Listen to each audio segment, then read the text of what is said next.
Então você teve lá atrás uma Melver da vida que te ajudou? Como é que foi esse movimento que você fez? Sim, eu fiz treinamentos online, cursos online para a prova, porque a prova ela é muito específica, a Ancor, né? Então, realmente, é necessário, até acho que facilita, porque ele já faz uma coisa bem eficiente, assim, mais direcionado, porque se você pegar um material de CPA 10, CPA 20, de Ancor, de CFP, é um material extenso, né? Então, eu fiz também um curso online, acho que foi até gratuito que a Critério me passou, não lembro mais o nome, isso faz muito tempo, mas eu fiz, né, o Ancor, né, mas eu me lembro que o que acontece, os exercícios e o direcionamento desses cursos, ele ajudou muito para eu já passar de primeira.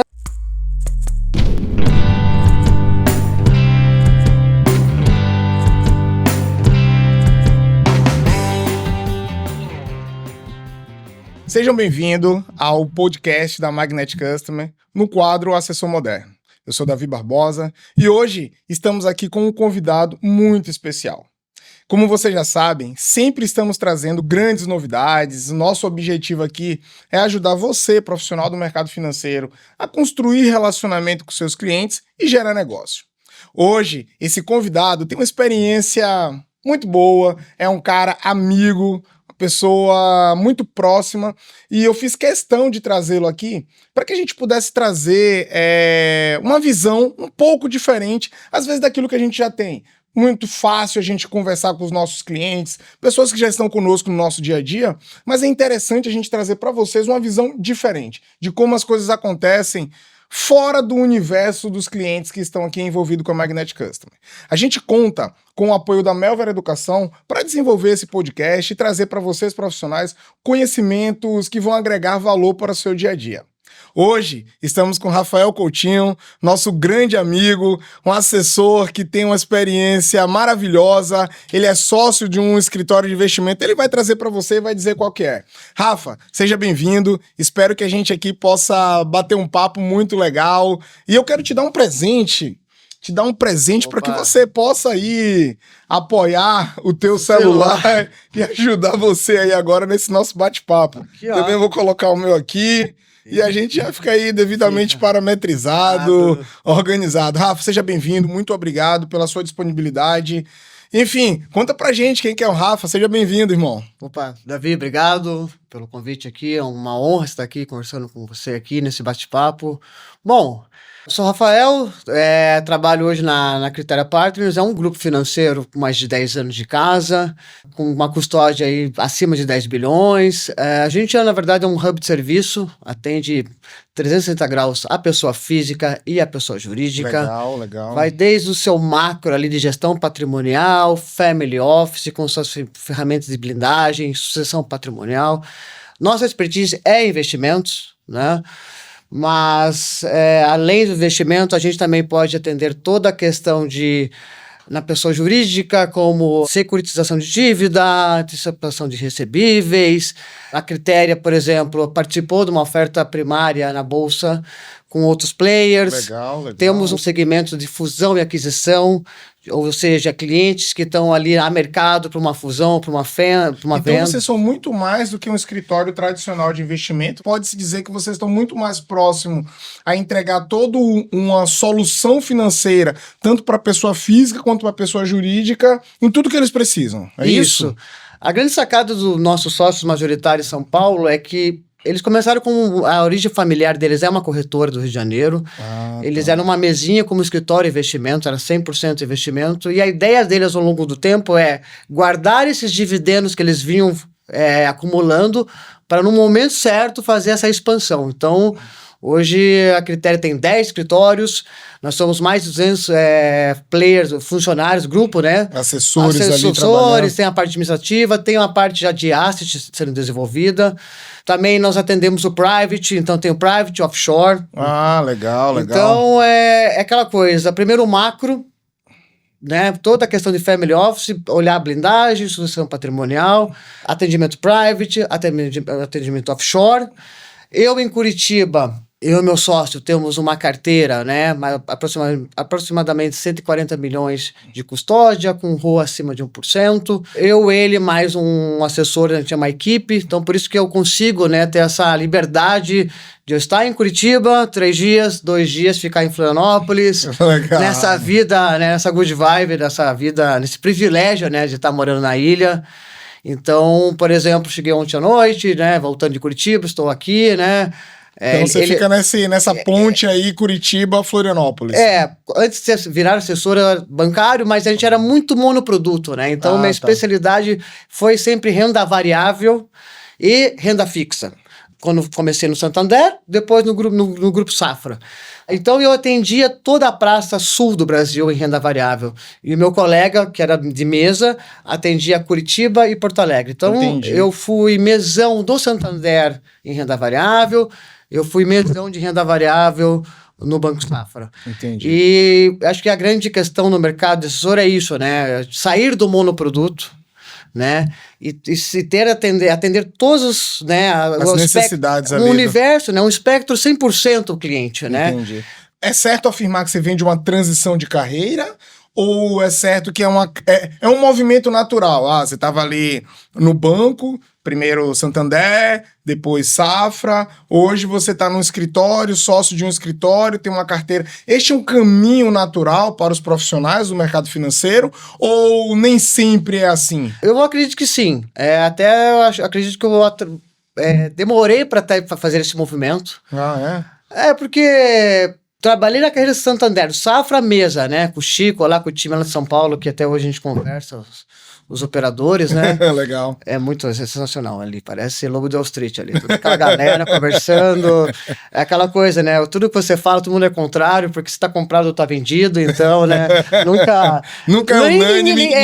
Ninguém te apoia, né? Você fala uma coisa, puta, acho que não é assim, aquela palhaçada, né? Mas o mercado teve esse movimento, né? Eu me lembro muito que no Safra, nos últimos anos, a gente era assim, levava transferência e resgate. A XP veio muito forte com a ideia, com o propósito de treinamento, de ser um shopping de produtos, né? Que era uma gama absurda de fundos, de assets, CDB, LSA. E nós pegamos aquele movimento de baixa de juros e os bancos tiveram que, né, contra-atacar, né, com isso, né? Ver que você ter um grupo só de asset do banco era muito difícil você estar uma concorrência de vários players em São Paulo, de várias assets, vários gestores, né? Eu era trader, né? Não era gerente de alta renda. Eu atendia meus parceiros, né, os gerentes, os bankers, né? A parte de renda variável. Mas eu via que era um movimento que estava sendo transformacional, né? Ou seja, você sai do banco para trabalhar numa distribuidora de produtos, né? Entendi. Acho que essa foi a grande transformação. E até os bancos entenderem, então, por exemplo, né? Hoje o Safra tem um braço só de corretora Safra. Isso, né? Safra Invest. Safra Invest, que é do Ceará que toca, que foi meu chefe. O Ceará foi teu chefe? Seu chefe direto. Ceará, vou mandar esse vídeo pra ele. Ceará é meu amigão. Ceará pessoa 10. Ceará 10. Ele vai lembrar de mim com certeza, porque já fui para São Paulo várias vezes. Na verdade, quando eu entrei no Santander e eu virei operador do Santander, ele tinha acabado de sair, porque ele tocava Santander. Isso Aí mesmo. ele foi pro Safra. Aí o Chicão que me achou porque soube que eu estava trabalhando, fiz uma carreira interessante no Santander. E aí te levou pra lá. Me ligou, né? E assim, não sei como, porque na verdade tinha um colega meu de Londrina, que era a mesa de Santander, e me indicou falando, e o cara me ligou de São Paulo, Rafa, não sei o quê, fiquei sabendo de você, vim aqui e tal, aquele jeitão do Chicão, sensacional.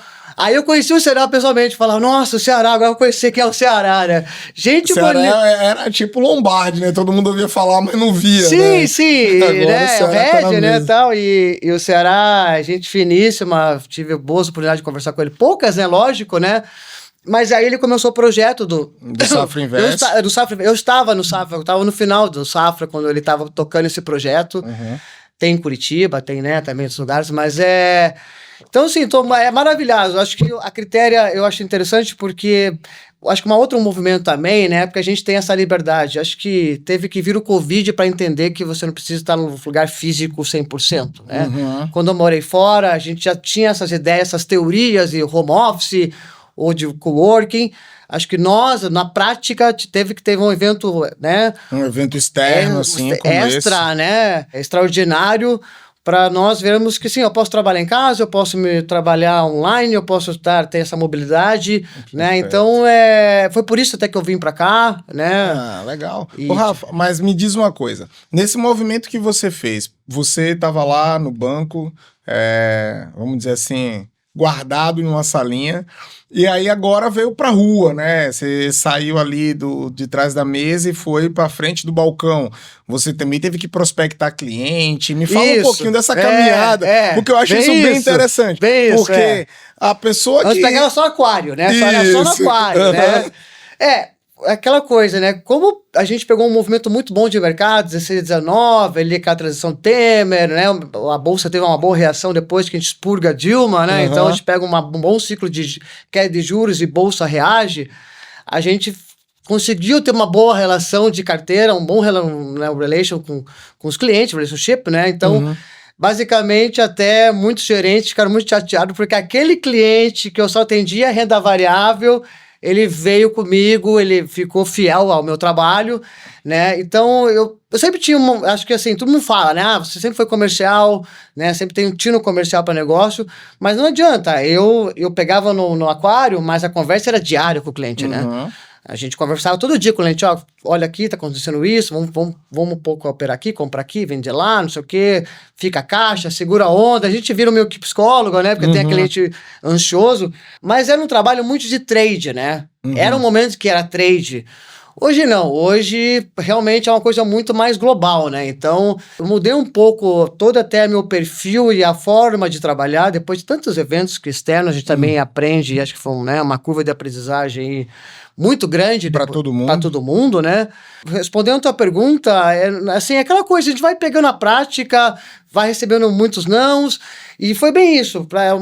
Não é uma coisa muito séria que aconteceu. Quando eu saí do Safra, comecei meu primeiro mês na Critéria, foi quando o Covid pegou muito forte. Aí eu peguei Covid. E eu fiquei, sabe, a primeira onda, então eu ficava isolado num apartamento, saí do meu apartamento, aluguei um Airbnb por uma semana, fiquei isolado, e naquela mesma semana meu pai também teve um problema sério de Covid. Caramba. Então meu início foi muito pesado porque eu peguei Covid, e aí eu tava no escritório, tava me sentindo um pouco mal e tal, mas não imaginei, né? Não, acho que eu tô meio ruim. Aí no dia seguinte, meus colegas fizeram um evento, uma confraternização, eu falei, acho que eu nem vou, né? Não deu outro, deu 2 dias, deu positivo. Resultado, eu passei para 15 pessoas o Covid, porque eu não imaginava, mas eu imunizei todo mundo. A gente até brinca, pelo menos eu imunizei. Mas foi um momento muito complexo, porque meu pai foi aquele tipo de homem, não vou no hospital, né? Não, mais resistente. Mais resistente, e aí ele demorou e atacou o pulmão dele, teve uma pneumonia muito séria, e ele ficou 2 meses na UTI. Então eu ia para Botucatu, interior de São Paulo, via ele, voltava, e minha praça é Santa Catarina. Então é por isso que eu fui para... A ideia era essa, como a minha praça é Santa Catarina, meu colega fica em Curitiba, eu fico em Santa Catarina, então eu exploro toda a parte de Brusque, Camboriú e Florianópolis. Então eu fazia essa coisa louca, que eu tava isolado em Curitiba com Covid, depois melhorei, eu ia para Botucatu, eu ia para Santa Catarina, pegava estrada, eu não morava aqui ainda, né? Então eu explorava Então, sim, foi 3 meses um trabalho muito intenso. Foi um movimento muito grande. Conseguimos uma entrada assim absurda, tá? De carteira. Porque, como eu falei, como a gente vem num momento muito bom de renda variável, como tinha todo esse trabalho de anos com eles, então, assim, foi, assim, de certa forma, não foi difícil. Entendi. Então, você já tinha um relacionamento prévio com alguns clientes, e aí você foi trazendo eles aos poucos para esse universo novo que você estava vivendo. Isso. Mas e como é esse movimento? Por exemplo, você não tinha essa expertise, você teve que ir lá fazer uma certificação, você passou por alguma escola, você fez algum curso, como é que foi esse movimento? Porque até para vocês que estão aí nos assistindo, a Melver Educação hoje ela forma profissionais para o mercado financeiro, e hoje grande parte dos assessores que estão no mercado passaram pela Melver. Isso. Então você teve lá atrás uma Melver da vida que te ajudou, como é que foi esse movimento que você fez? Sim, eu fiz treinamentos online, cursos online para a prova, porque a prova ela é muito específica, né? Então realmente É necessário, até acho que facilita, porque ele já faz uma coisa bem eficiente, assim, mais direcionado, porque se você pegar um material de CPA 10, CPA 20, de Ancor, CFP, é um material extenso, né? Então, eu fiz também um curso online, acho que foi até gratuito que a Critério me passou, não lembro mais o nome, isso faz muito tempo, mas eu fiz, né, o Ancor, né, mas eu me lembro que o que acontece, os exercícios e o direcionamento desses cursos, ele ajudou muito para eu já passar de primeira. Que legal.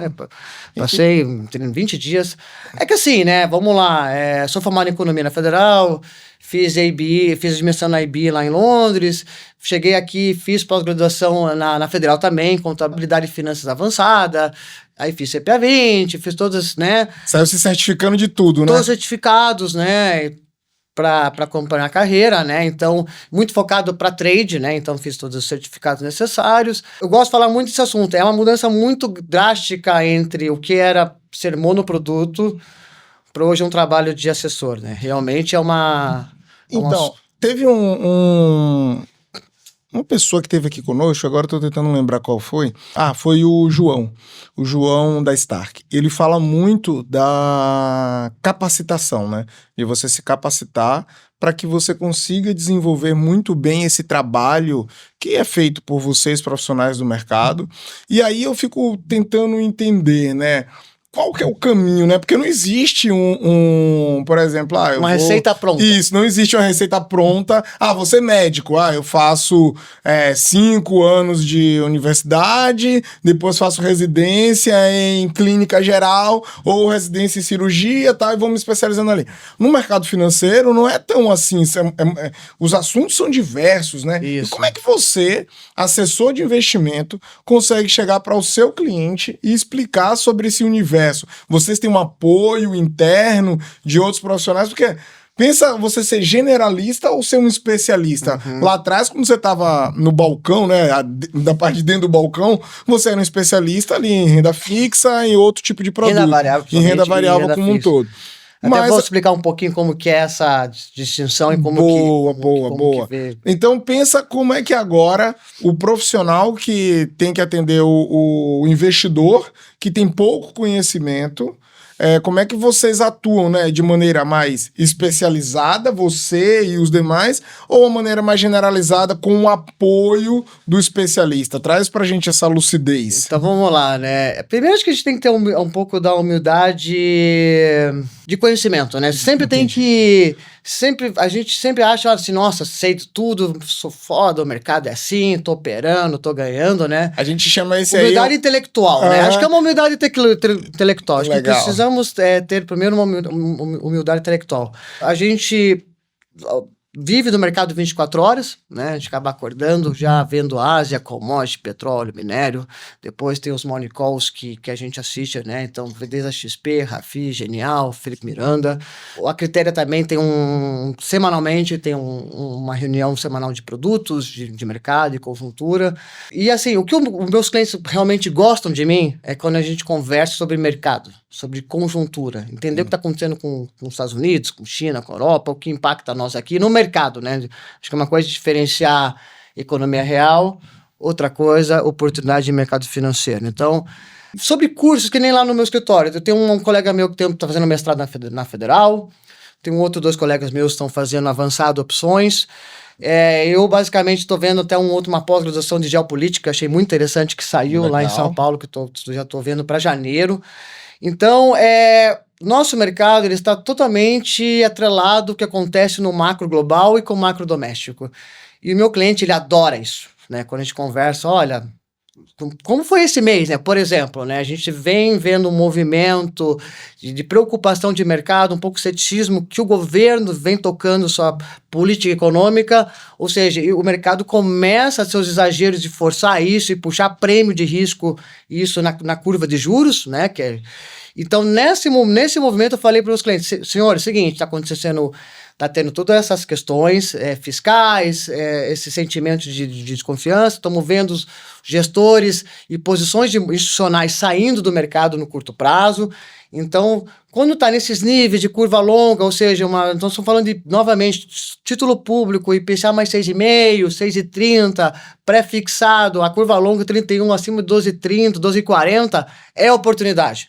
Então, eu vou dando esses insights. Até eu falei muito sério, falei, esperem, porque estão começando a ver um movimento de novo. Ontem foi mais uma alta da curva. Se continuar esse movimento, busca de novo 13, ou seja, é um absurdo você ter ali uma alocação que vai ficar empossado sem risco a 13, né? É muita coisa. Né? Então, isso impacta um pouco de renda variável. Então, da mesma forma que a renda variável está vindo uma realização, eu também estou segurando um caixa que a gente monta uma carteira só de dividendos hoje. Tá? Legal. Hoje a gente não está mais no trade compra e venda, né? A gente faz uma carteira de empresas perenes. Aquela coisa, o Brasil é a velha economia. Você pega bancos, pega água, pega energia. Você faz uma segurança. Eu faço uma carteira de segurança, não adianta. É muito volátil, né? O Brasil e o dia a dia das empresas. As empresas da Bolsa é a elite, né? Da nossa economia, não é a economia real. Mas, querendo ou não, nós temos um macro que pesa muito, né? Perfeito. E o que é o macro pesa muito? É um juros muito alto e muita insegurança jurídica.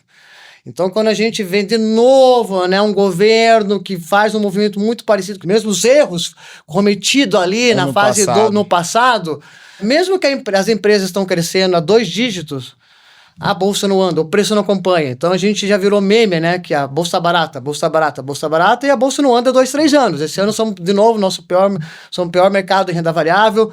A gente é a série B, né? A gente é 1% do mercado global, a gente é aquele movimento tático. Então, quando tem ali uma oportunidade que a bolsa está realmente barata em dólares, nós estamos com um diferencial de juros absurdo. Agora os Estados Unidos está baixando juros, nós estamos falando em subir. Ou seja, é o movimento a gente aproveitar a bolsa, aproveitar títulos, né, o mercado lá fora, aproveitar nosso spread, nosso spread de juros. E assim, a gente tenta dividir, né? Quando é um cliente mais assim, que tem pouco conhecimento, mais básico, assim, um cliente que, não um cliente mais, aquele cliente que realmente é mais, eu vou mais geral, pequenas linhas, nem falamos de renda variável, porque não adianta, nós estamos com o CDI próximo de 1 novamente, né? Vai muito mais a parte de alocação de renda fixa, fundos atrelados a isso, né? Está sendo mais um ano muito difícil para os fundos multimercados. Nós estamos falando aí de um resgate de 300 bilhões no mercado dos últimos 12 meses.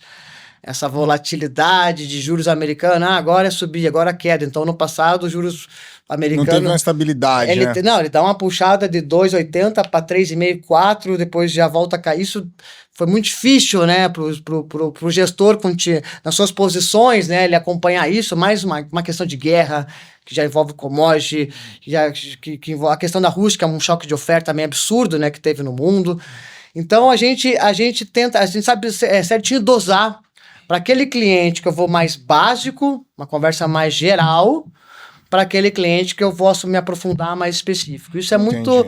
a gente vê pelo perfil, pela forma, o que ele faz, o que ele é. E assim, o cliente... Eu tenho um grupo de mailing de clientes que a gente manda bastante coisa oficiais da XP, de outras casas, a gente vai repassando, mas algumas coisas que a gente conversa e vai dando um tom do mercado, né? Legal. Ô, Rafa, nesse contexto todo aí, por exemplo, é muito notório o grau de profundidade que você traz para esse assunto, né? Que é como a gente ajuda ali o profissional, o assessor de investimento a construir um relacionamento com o cliente. E você vem trazer aqui agora um pouco mais da parte técnica do dia a dia. Até te cortar, por que isso? Porque se a gente pensar agora com esses juros altos, meio que comoditou o mercado. Ah, tá. Então é muito fácil. Vamos lá, uma coisa assim, eu com tudo que a gente estudou e mercado, a gente 24 horas estudando, lendo livros, nos últimos 2 anos eu perdi para a poupança da Caixa Econômica. Porque chegou um momento, até na renda fixa, quando você fala assim, não, vamos pegar IPCA mais taxa, nós tivemos uma ingerência no Bolsonaro ali de redução de imposto, a inflação deu negativo e impactou o IPCA mais taxa. Nós tivemos 1 ano antes da eleição do Lula ali, né, aquele movimento de governo. Então, assim, se você pegar 22, 23, né, imagina, nós estávamos com juros a 4, deu uma porrada para 13, né? Quem estava em poupança CDI, deu certo, deu positivo. Quem estava em IPCA mais taxa, levou na curva, entendeu? E quando você mesmo entrando depois, teve até meses que teve essa questão do IPCA negativo. Eu tô falando isso porque nesses momentos de distorções que dá as oportunidades, se você entra em IPCA mais 6, 6,5, 7 isento, isso é estudo, né? Tá? Econométrico, estatístico. Você vai ganhar realmente aquilo até o final e se quiser sair do mercado antes, você vai ter ágio. Isso é um estudo estatístico, tá? Feito por uma arte muito conhecida que ele mostra isso, né? Legal. E você pega 12,5 isento, põe a juros compostos há 5 anos, entendeu? É muita coisa, né? Então, nessa história toda, é que a gente fala, a gente tem que estar 24 horas em estudo, em conhecimento, para ser um diferencial. Poxa, o meu fraco é fundos. Aí eu tenho a área do private, eu tenho uma haste da critéria para me passar. Então, quando Para te dar um direcionamento sobre isso. Não, até em reuniões. Que nem private equity. Eu tenho um cliente meu que falou, ele é o meu maior cliente de renda fixa, ele falou assim, olha, eu tenho uma multifamily office lá fora, na Suíça, e vem um grupo aqui para mostrar um fundo de private equity. Eu leio, bababá, e eu, sim ou não. Cara, a XP também tem, nós temos parceiros, tem, né, a Pátria, tem outros players ali que são de private equity.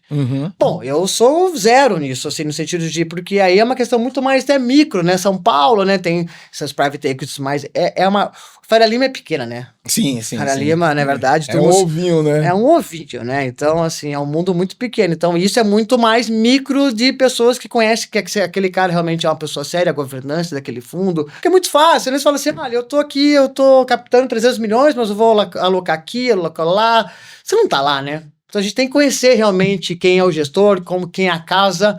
Porque no final da história a gente já está apresentando meio um PowerPoint. Perfeito. Né? Então, no final, o que você está trazendo aqui é que o profissional, o assessor de investimento, cara, eu vou ser bem franco com você, tá, Rafa? A profundidade do tema que você está trazendo, a profundidade técnica do que você está trazendo, é algo que a gente nunca teve aqui. É algo que a gente nunca colocou na mesa, porque até então não tinha tido um profissional tão gabaritado quanto você aqui trazendo esse assunto. Mas o ponto é assim, o assessor que está lá no dia a dia, às vezes ele tá ali pensando, como é que eu capto mais cliente, como é que eu ajudo o meu cliente que está dentro de casa a posicionar melhor o produto dele, a trazer ali. Então, o que você está conseguindo colocar aqui para a gente é assim, não adianta só a gente está pensando em captação de cliente, a gente está pensando só talvez na rentabilidade, tem uma profundidade de conhecimento técnico que esse profissional, que no caso você, tem hoje e que faz isso ser um diferencial para os teus clientes. Cara, eu acho isso muito profundo, muito envolvente, mas como levar isso para o assessor? Me fala assim, como é que você consegue transpor isso assim, para os profissionais e para os seus clientes, né? O assessor novo que começa, né, ele precisa saber pelo menos a base de mercado, de conjuntura e de economia. Então peraí, vamos lá. Vamos começar a elencar aqui. Então, um assessor novo. O que você diz com um assessor novo? Aquela pessoa que acabou de tirar Ancor, tá ali até os 2 anos. Então, essa pessoa tem que começar a estudar mais sobre conjuntura de mercado. Economia. É bem isso. É questão economia, conjuntura, leitura, né? Para você ter os insights, né? Quanto mais você tiver conhecimento de economia macro e trabalhar e ver a conjuntura, você começa a ter insights olhando o mercado, o que realmente pode ser oportunidade para aquele cliente. Tá, mas nesse caso, só me dá uma ajuda. Então, esse assessor, ele precisa buscar esse conhecimento básico, mas o que ele precisa levar para o cliente dele? Porque assim... Ele precisa chamar atenção, porque assim, chamar atenção no speech, né? Na conversa que ele vai fazer, você ser uma pessoa atrativa. Eu vejo muito que o cliente, ele adora conversar comigo. Porque, pô, a gente vai tocar de tudo, né? Perfeito, porra, até eu aqui ficaria mais 5 horas conversando com você, né? A gente brinca, dá uma palestra porque a gente fala desde China até Brasil e, assim, essa conversa, se deixar, vai 1 hora, 1h30. Até um filosofa um pouco, e isso também engata com história, com geopolítica, então, assim, é tudo entrelaçado, né? Legal. É só quando fala de cripto, olha, não é um mercado meu, eu não sou especialista em cripto, mas acredito que nisso, a oportunidade é o seguinte, quando dá umas derretidas ali no ciclo, caiu 50%, compra. Você não vai comprar no olho do mosquito, mas coloca um pouquinho. Porque realmente é um outro mercado, é uma coisa muito mais complexa, não é a minha parte que eu estudo realmente, então não quero dar nenhuma opinião. Mas como eu falei, como o mercado comoditor, você tem que gerar uma atratividade ao cliente. Então, meu grupo de e-mail é bastante informações de materiais com os produtos. Faço um trabalho de manutenção de base. A gente divide isso, né? Essa manutenção de base, né? A gente faz um planejamento, eu, meu sócio, meu colega, do que é prospecção, do que eu faço manutenção e o que é operacional. Eu acredito que o CRM ali para os assessores também é uma ferramenta fantástica, porque ali, querendo ou não, você deixa todo o teu histórico, tudo que foi falado, você anota tudo que ele pediu, que foram as suas demandas, ele casa essas questões de alocação, tem até a questão de aniversariante, tem aqueles chamados, mas eu acho, assim, a estrutura é fantástica, né, para aquele que, como assessor, como ferramenta, é a base. Eu não tinha no Safra, tá? Não tinha.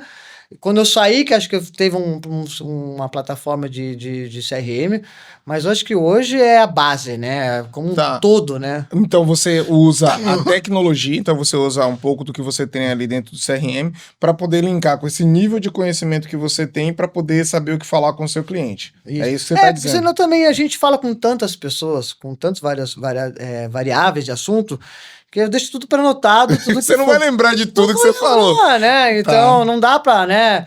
E o assessor, ele chega a ter 50, 80 clientes, chega numa carteira, às vezes até mais, depois meio que distribui, passa para outros, né? Porque às vezes também não consegue fazer essa administração. Mas eu acho que hoje o assessor tem que se puxar cada vez mais pela concorrência. Os bancos também vieram no contra-ataque, entenderam esse novo mercado, então abriu o leque de produtos, ou seja, a Village também está em outros bancos, né? O Itaú faz isso, Safra, Santander, então hoje você tem uma concorrência de produtos muito similar, né? Tem a BTG, tão plena. Então, acho que o assessor, ele tem que ter essa humildade, né? Que eu falo, de conhecimento, de saber, cara, eu tenho que aprender, estudar todo dia. Perfeito. Eu tenho que ir atrás ao conhecimento.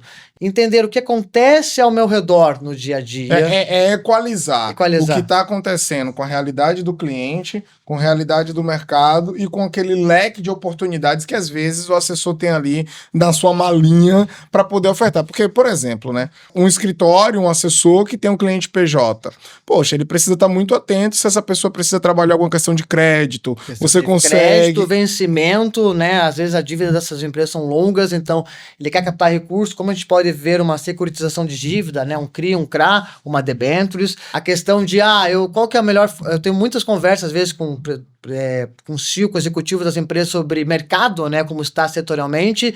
E aí ele começa a falar, putz, estou pensando numa fusão ou venda, o que eu faço? Então eu também tenho essa... Você acaba, então, participando uma consultoria, ali, né? Eu tenho uma consultoria.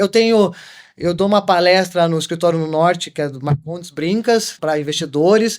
Ali é um escritório de advocacia de pessoa jurídica, atende pessoa jurídica, e os sócios, né, os executivos dessas empresas vão lá, né, nessa palestra. Eu faço trimestralmente para falar mesmo de mercado, de economia, o que nós estamos fazendo.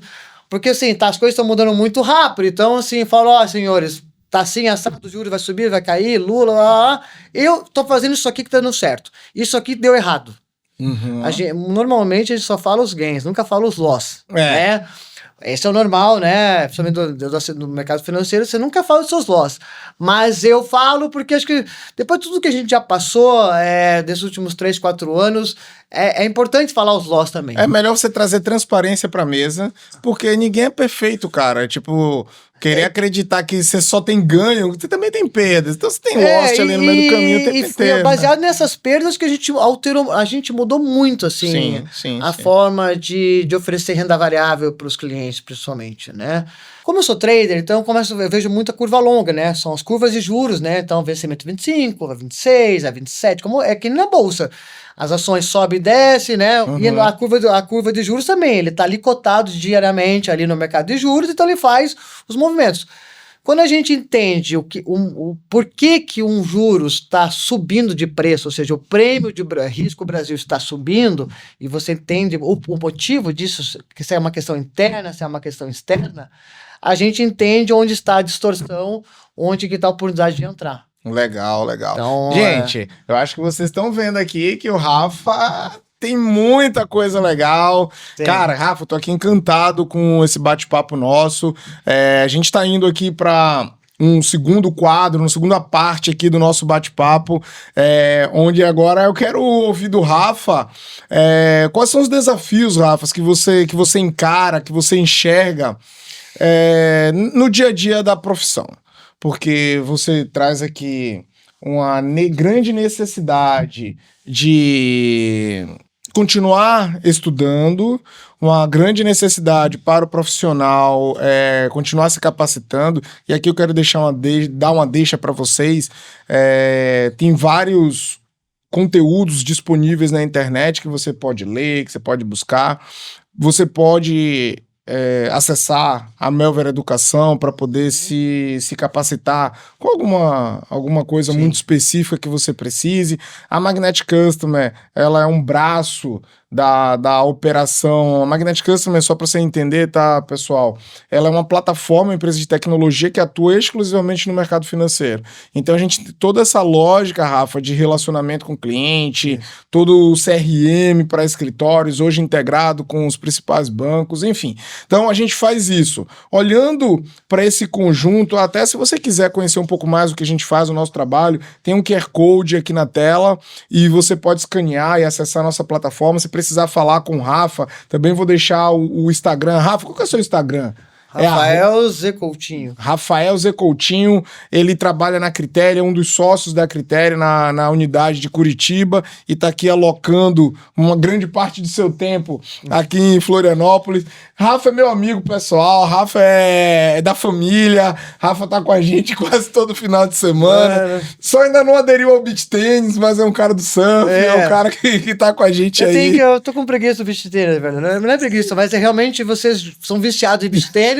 Eu sou viciado em surf, então, né? Cada um com o teu vício, né? E aí a gente tem muito essa proximidade e o nosso objetivo em trazer o Rafa aqui foi para trazer um pouco mais de visão profunda do que esse dia a dia. Mas, Rafa, eu queria que você deixasse aqui agora para os assessores, né? Um pouco mais, a gente entra aqui uma coisa muito mais específica, depois a gente vem para um quadro mais descontraído desse nosso bate-papo, mas eu queria que você me desse aqui uma visão dos desafios que você acha ou que você acredita que a gente vai encarar na profissão do assessor de investimento nos próximos anos. Principalmente, Rafa, porque vem essa mudança aí, né? O FII fixo, ou comissão e tal. Isso. Queria que você desse um pouco dessa visão, sua experiência profunda, cara, porque isso eu acho que vai ser o grande diferencial. Porque se a gente for pensar que o modelo de remuneração dos profissionais de mercado ele tem uma mudança para acontecer, como já existe isso lá fora, já é muito mais fora do mercado brasileiro, o percentual de profissionais que já recebem um FII fixo é muito maior do que o profissional que tem ali um comissionamento em suas operações, mas eu queria que você trouxesse como linkar este movimento, essa transição com o conhecimento aprofundado. Eu acho que quem tiver mais conhecimento vai conseguir sair melhor nesse movimento de FII fixo, tá? Realmente o mercado está bem consolidado, né? Como falei, meus colegas de bancos, todos são escritórios hoje, né? Um XP, outro BTG. E acho que ao longo do tempo tem essa questão de, como falei, da concorrência, está muito mais próximo em produtos. Então, acho que hoje a diferencial de produtos é marginal, mas existe ainda, né? O XP e a BTG tem uma prateleira. Tem um Safra correndo ali por fora. Mas você tem uma prateleira hoje também, a nossa prateleira de títulos CDB, LCI, LCA, ele é bem extensa de fundos, mas os bancos também vêm nessa mesma pegada, entenderam, né, que essa alteração para bancos distribuidora. Começa em novembro uma nova regra, né, no mercado, em que todo o produto que o cliente for alocar vai ter a receita do escritório, a receita do banco naquele produto. Então, o que a gente está vendo é uma solidificação dos spreads, tanto em títulos como em renda variável. E aí acho que o FII fixo é uma questão que é uma tendência que veio para ficar, porque basicamente lá fora é assim, né? Isso. Então, e acho que correto, porque pelo menos vocês falam assim, olha, meu trabalho aqui, você tem 500 mil, 1 milhão, nós vamos fazer um acompanhamento, gestão, consultoria, tudo mais, mas o meu serviço é esse, é 0,7, é 0,8, 0,5, ano, acruado. Ou seja, acaba esse conflito de interesse também, porque tudo que o cliente for local, ele vai pegar as taxas máximas, ele vai ter tudo ali no preço já travado, ou seja, não tem aquela questão de, eu acho assim, que fica muito mais transparente, ele vê, né, porque não é o custo interno, né, quando você tem um fundo, você tem a taxa de administração, ele impacta no resultado final. Quando você vai fazer o FII fixo, até o fundo vai ser um cashback, né, para o cliente. Mas, Rafa, vamos lá. Essa discussão de FII fixo e comissionamento, ela é uma discussão, aí eu estou colocando aqui opinião particular de cada um. Eu tenho uma dúvida se isso de fato é bom para o cliente na ponta. O que eu quero dizer, tá? Muito investidor na ponta, ele confia no seu assessor. Primeiro ponto, ele confia ali no assessor. O assessor hoje já faz um trabalho homérico para poder manter o relacionamento com esse cliente, de conseguir alocar produtos, porque no final do dia o investidor, ele quer resultado sobre o investimento que ele está colocando. Ele não está olhando quanto de comissão o Rafa ou outro assessor está ganhando. Então, ele só quer saber que do dinheiro dele, ele tinha 1.000... Que é o resultado final. Ele quer o resultado final. Só que agora, quando a gente coloca o FII fixo em cima da mesa, este cara começa a falar bem assim, pô, tô pagando, pra ficar fácil aqui, 1% do meu dinheiro pra este cara.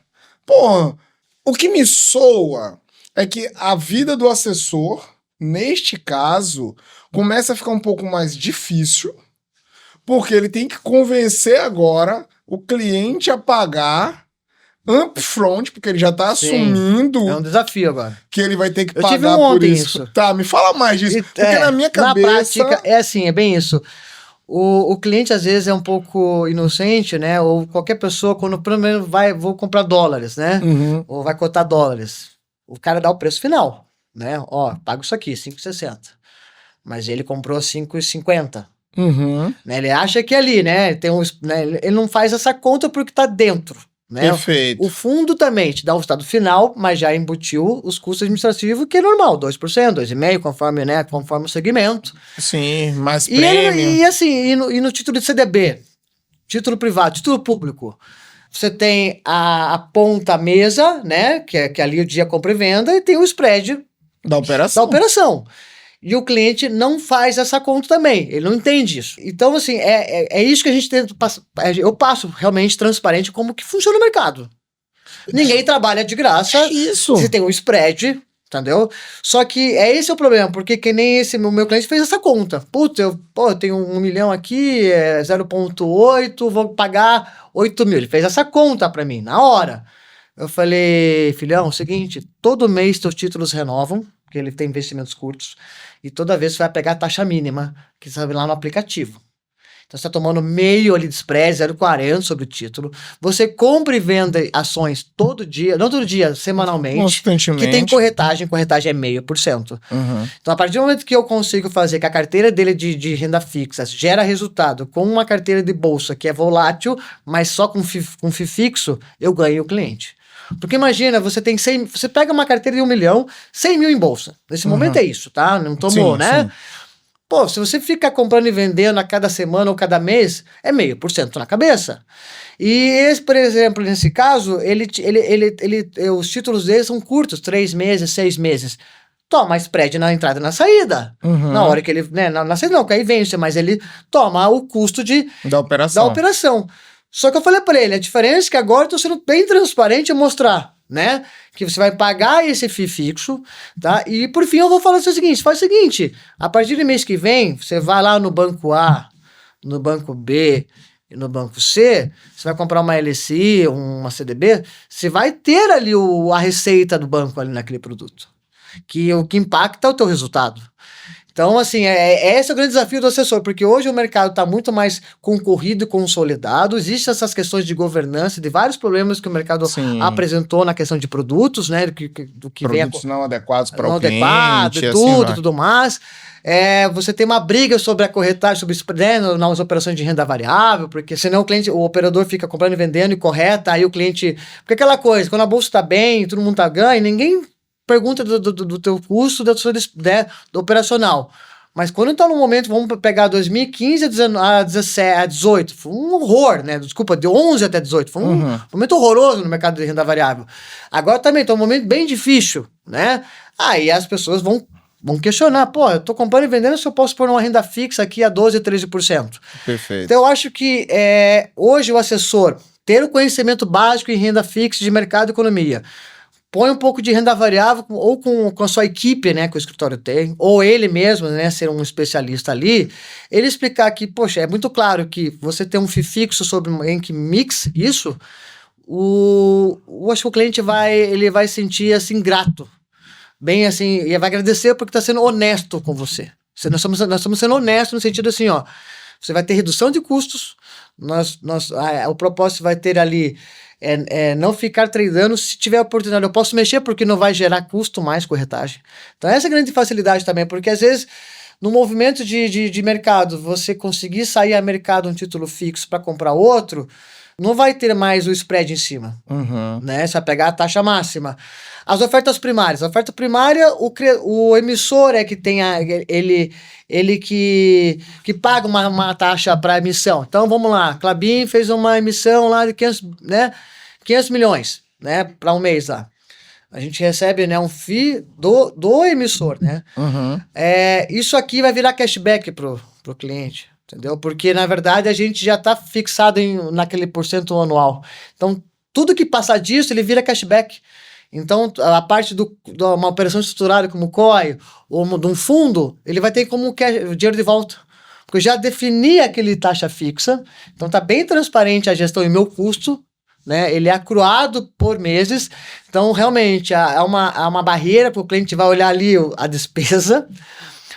Mas a gente tem que, acho que, passar por tudo isso, explicar como que é o mercado de verdade. O mercado você tem, você vai ter, tudo que é produto tem um custo, só que ele está por dentro, agora vai ser por fora. Ele, né? Antes ele impactava no retorno ali.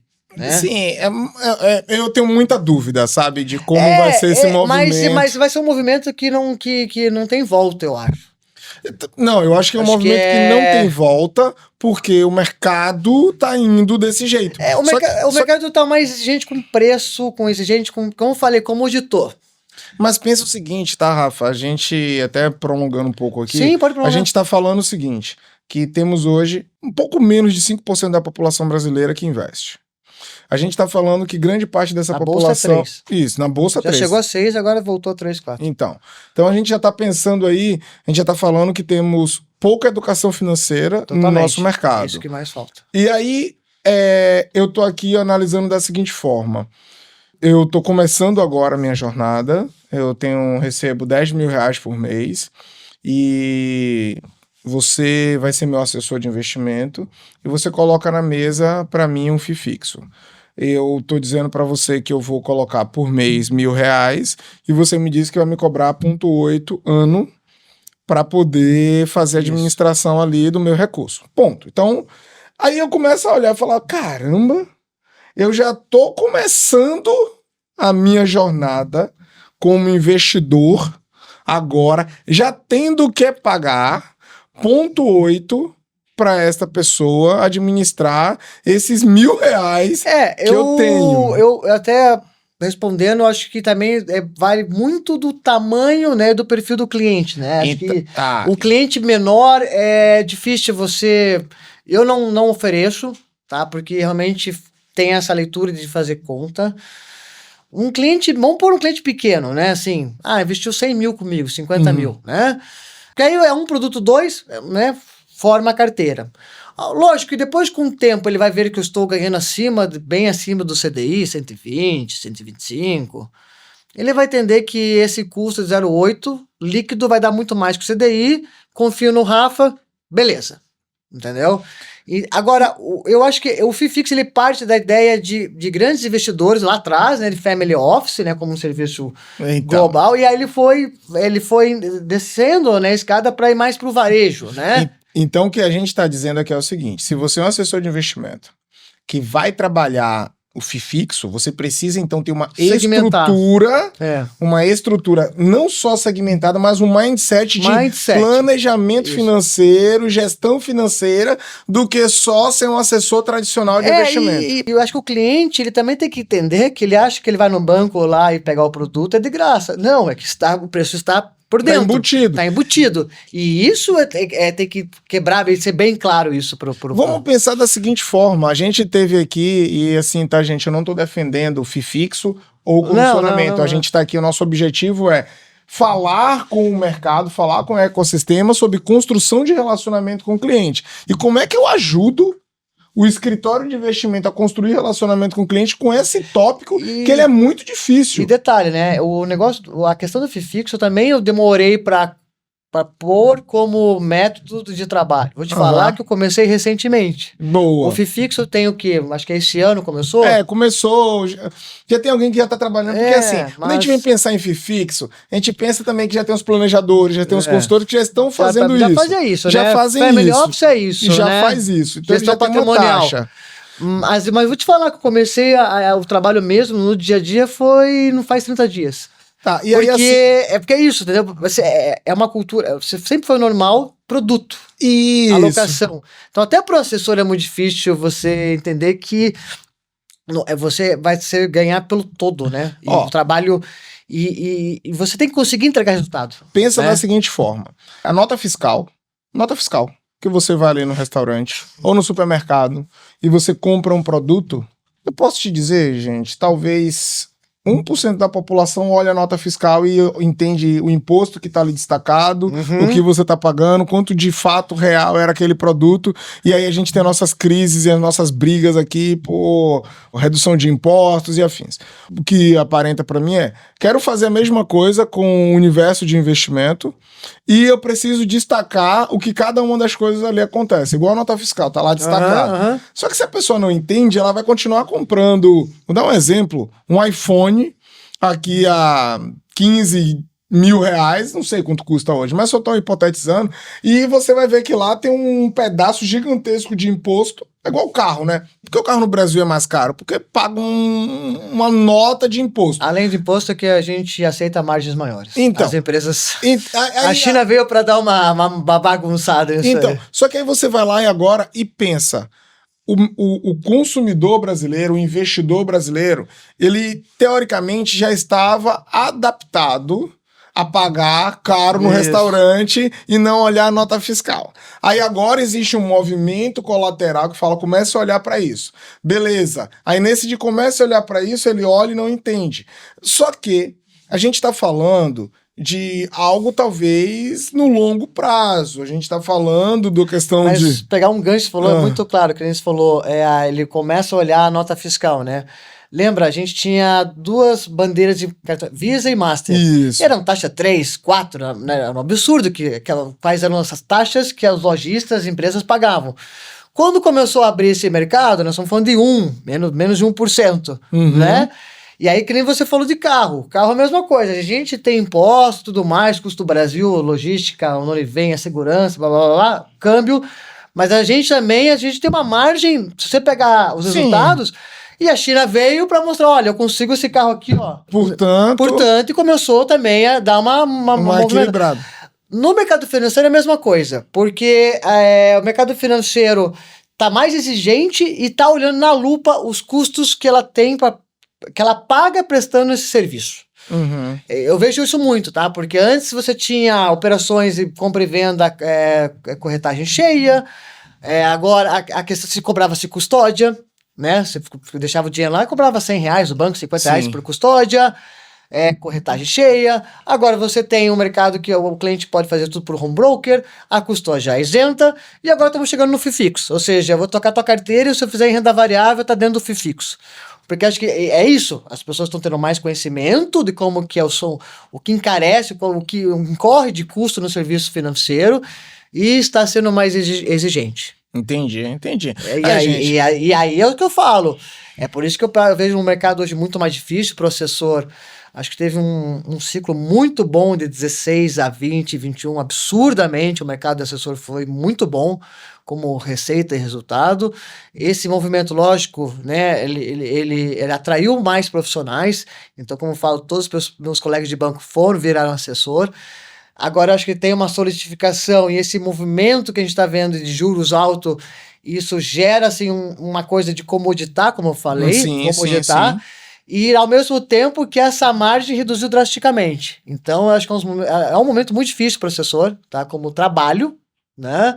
Ele realmente precisa estar se reinventando. Por isso que está tendo esse movimento dos escritórios ter um 360 graus. Entregar mais coisa. Porque concessionário... Eu não trabalho com concessionário, mas está em parte de seguros, gestão patrimonial, private, offshore, câmbio...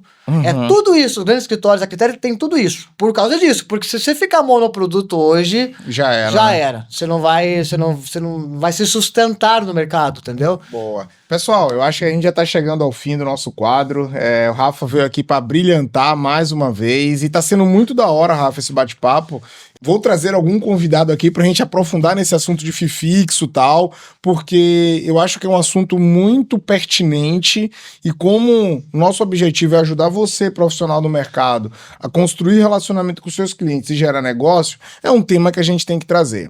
Mas como vocês já conhecem, como vocês já sabem, temos o nossa curiosidade, que assim, agora é hora que eu vou perguntar algo pro Rafa, ele contar uma curiosidade, e ele também vai fazer uma pergunta para mim, para eu trazer uma curiosidade.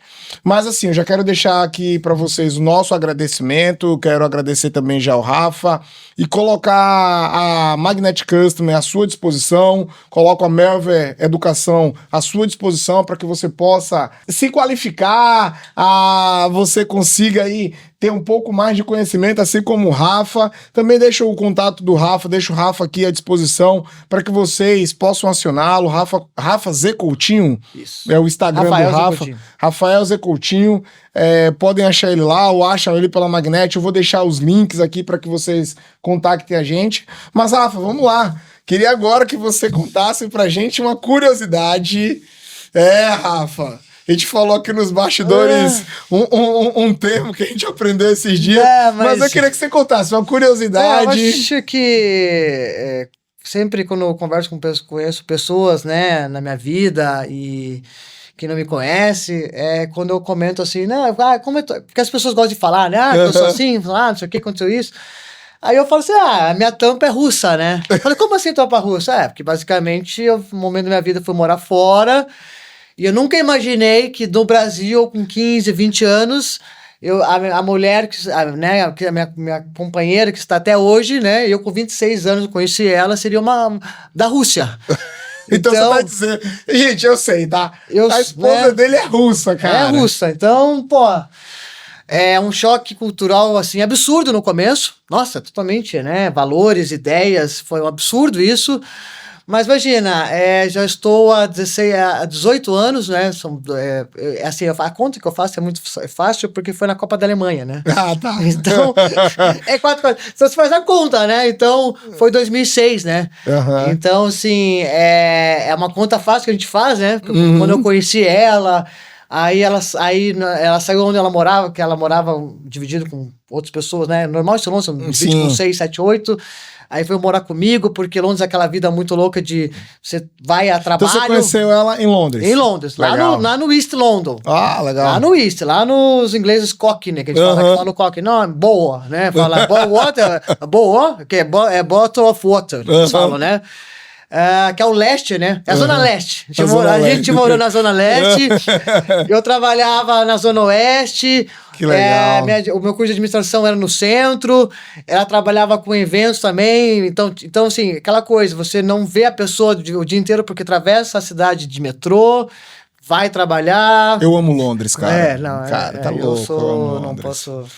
Não, eu sou londônia, né? Posso falar, né? Que é o Londoners, né? O Londrina é o Londônia, né? Então, eu fui bem na época ali, foi 2005, quando teve a explosão do atentado, eu tava lá.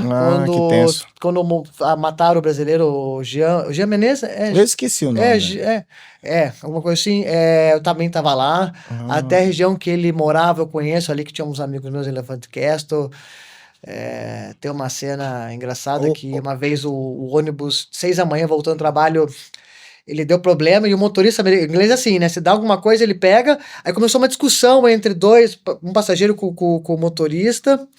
Aí ele pegou e sai. Ele saiu. Aí teve um cara que meio que foi carteirar o cara e ele falou, do wanna give me 9 bullets in my head, tipo, dizendo daquele incidente que os caras foram lá e deram tiro nele. Eu olhei e falei, caraca, né? Porque ficou isso muito marcante. Ficou muito vivo, né? Ficou muito vivo, porque eles, além deles errarem toda a questão eles estavam acompanhando, né? Ele sai da casa dele, então toda a parte de inteligência policial vai acompanhando. Pô, então viram que ele não estava armado nem nada, em vez de só prender, chegaram e deram o tiro. Então isso ficou muito marcado, isso lá. Eu já estava com a Rima, então a gente morou junto. E aí teve uma questão pessoal lá com a minha mãe, e ela falou, vamos morar no Brasil, né?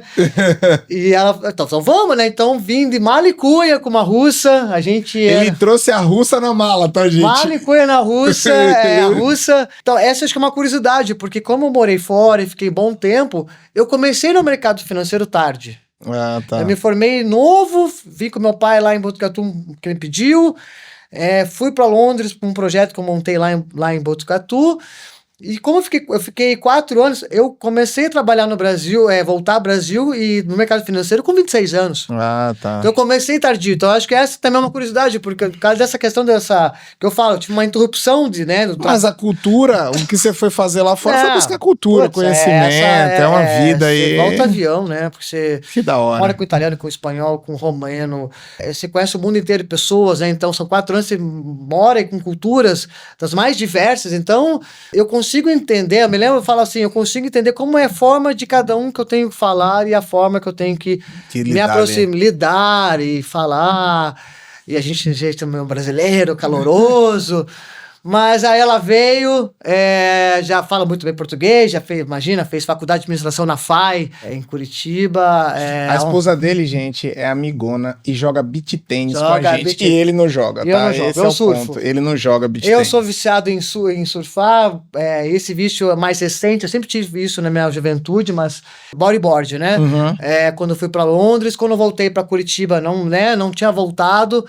Mas com o lifestyle que eu tenho hoje em Florianópolis, realmente eu consigo, segunda-feira, 6h30, ou terça, 6 horas, acordar, dar minha queda, já volto a uma lavada, venho trabalhar aqui em Florianópolis, mas terça-noite ou segunda-noite já vou para Curitiba, volto quinta-feira, estou aqui e tem essa dinâmica. Eu adoro, né, essa vida, porque... Assim, agora é a sua vez.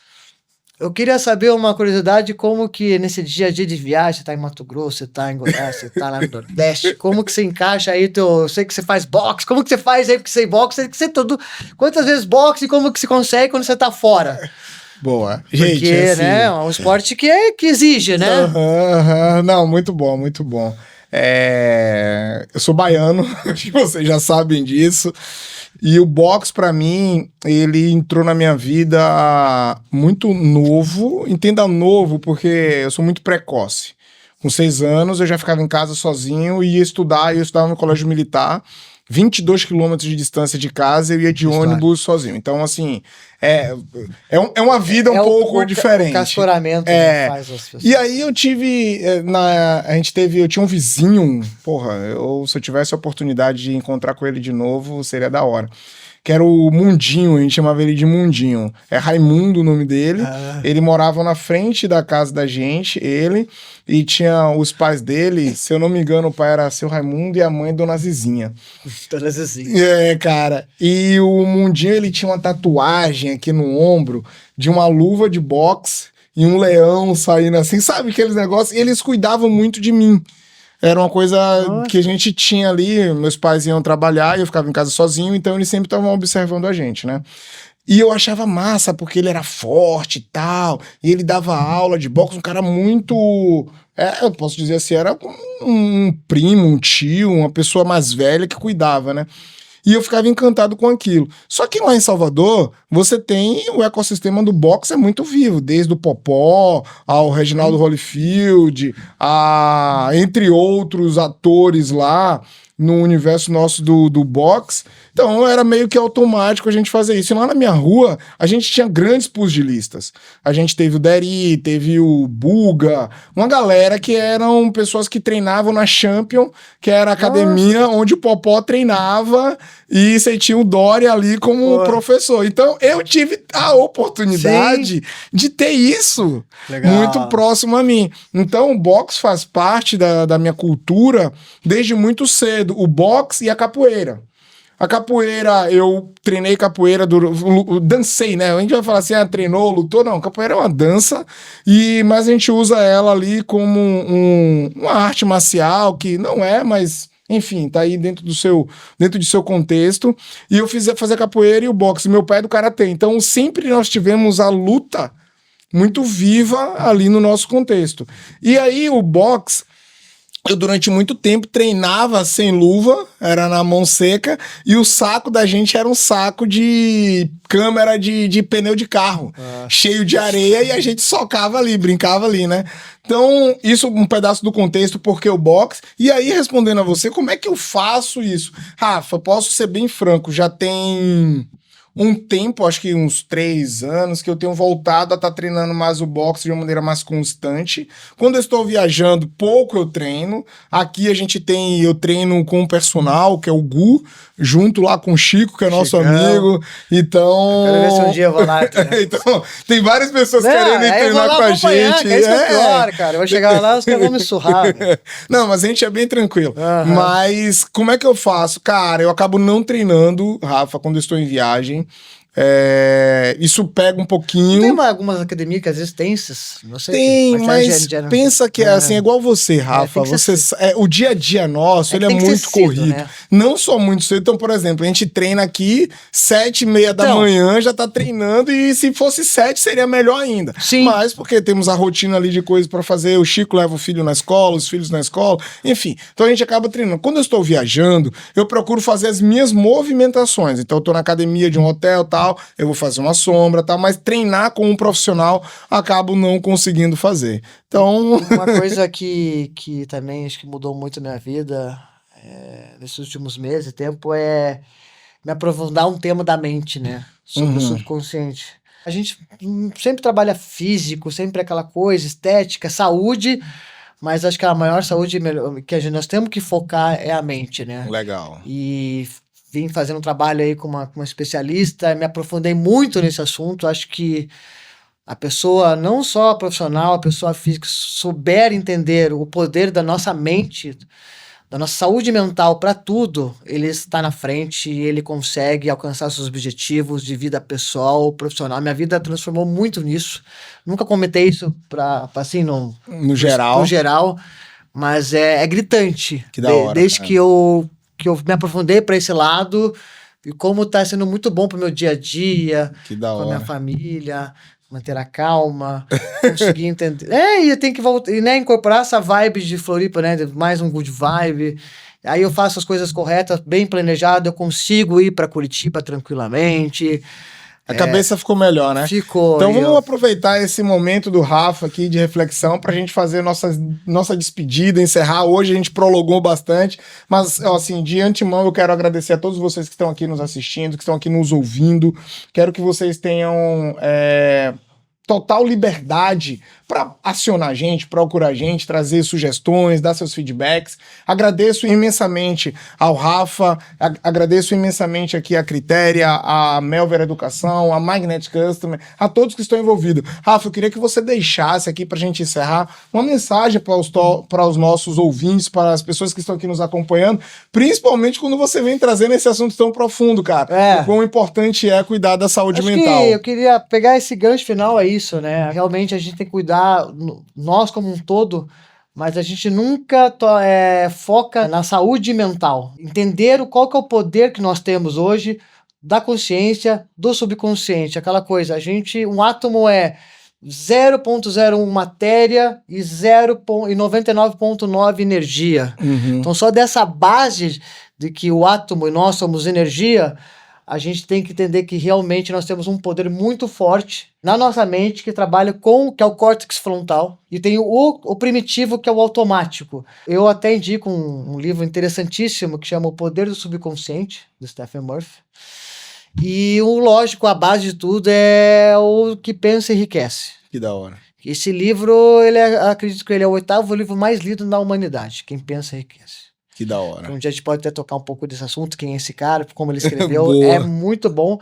Mas assim, minha vida se transformou quando eu aprofundar o tema da nossa mente, como ele é poderoso, porque ele mexe com a questão de nossos medos, ansiedade, e isso é o que dá o resultado em tudo. Que legal, Rafa. Na vida e na profissão.